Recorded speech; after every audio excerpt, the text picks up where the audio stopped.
Bonjour, je vais vous raconter l'histoire de Robert. Au début, Robert est chef de projet. Son patron lui confie un gros projet, ambitieux. Un an après, le contrat est rempli, mais c'était chaud. L'équipe finit fatiguée.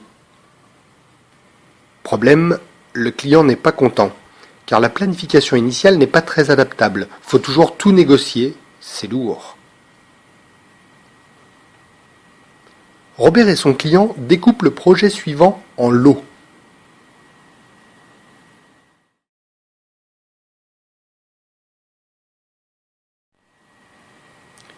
L'équipe transpire parce que livrer plus souvent, ça veut dire intégrer, stabiliser et installer plus souvent.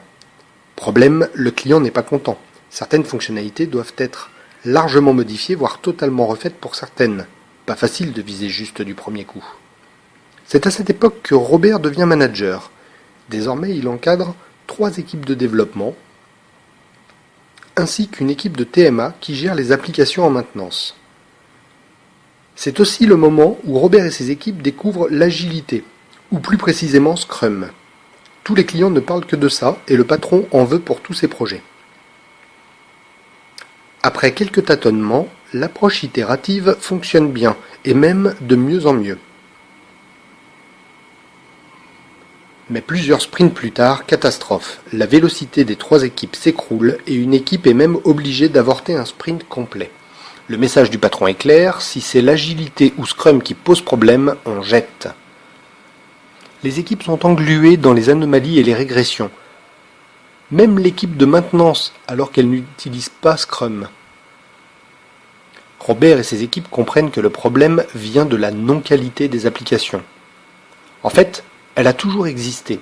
Simplement, elle est d'autant plus importante et visible maintenant qu'on modifie souvent le code des applications pour mieux répondre aux besoins des clients.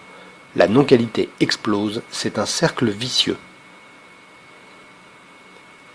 La qualité, ça se cultive jour après jour, ça demande du temps continuellement. Et comme dit oncle Bob, il ne faut jamais négliger ni rogner sur la qualité.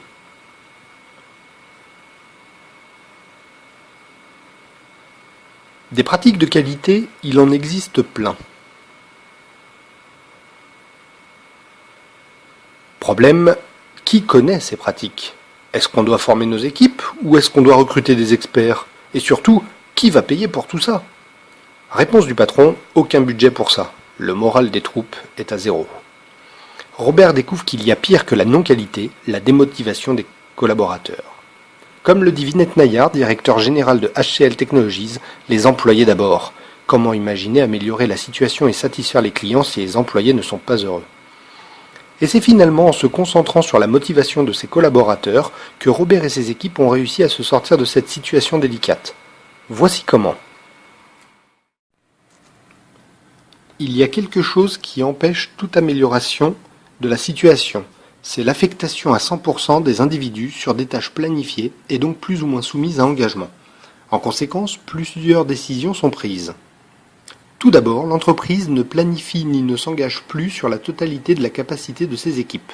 Et quand elle s'engage, c'est avec l'accord de ses équipes uniquement sur ce qui est petit, connu, déjà maîtrisé, et elle garde toujours du mou. Ensuite, l'entreprise ne rogne jamais sur la motivation des employés, ni sur la qualité intrinsèque des logiciels. Les réalisations non planifiées et non engagées sont opportunistes, au jour le jour, seulement à hauteur du mou non utilisé. Enfin, les équipes ont aussi une capacité réservée et allouée à l'amélioration continue du processus de fabrication et des compétences des individus. Une fois les anomalies résorbées et la qualité retrouvée, les règles évoluent. Robert et ses équipes ajoutent une capacité laboratoire sur la force de proposition pour la R&D, la veille et l'innovation de rupture.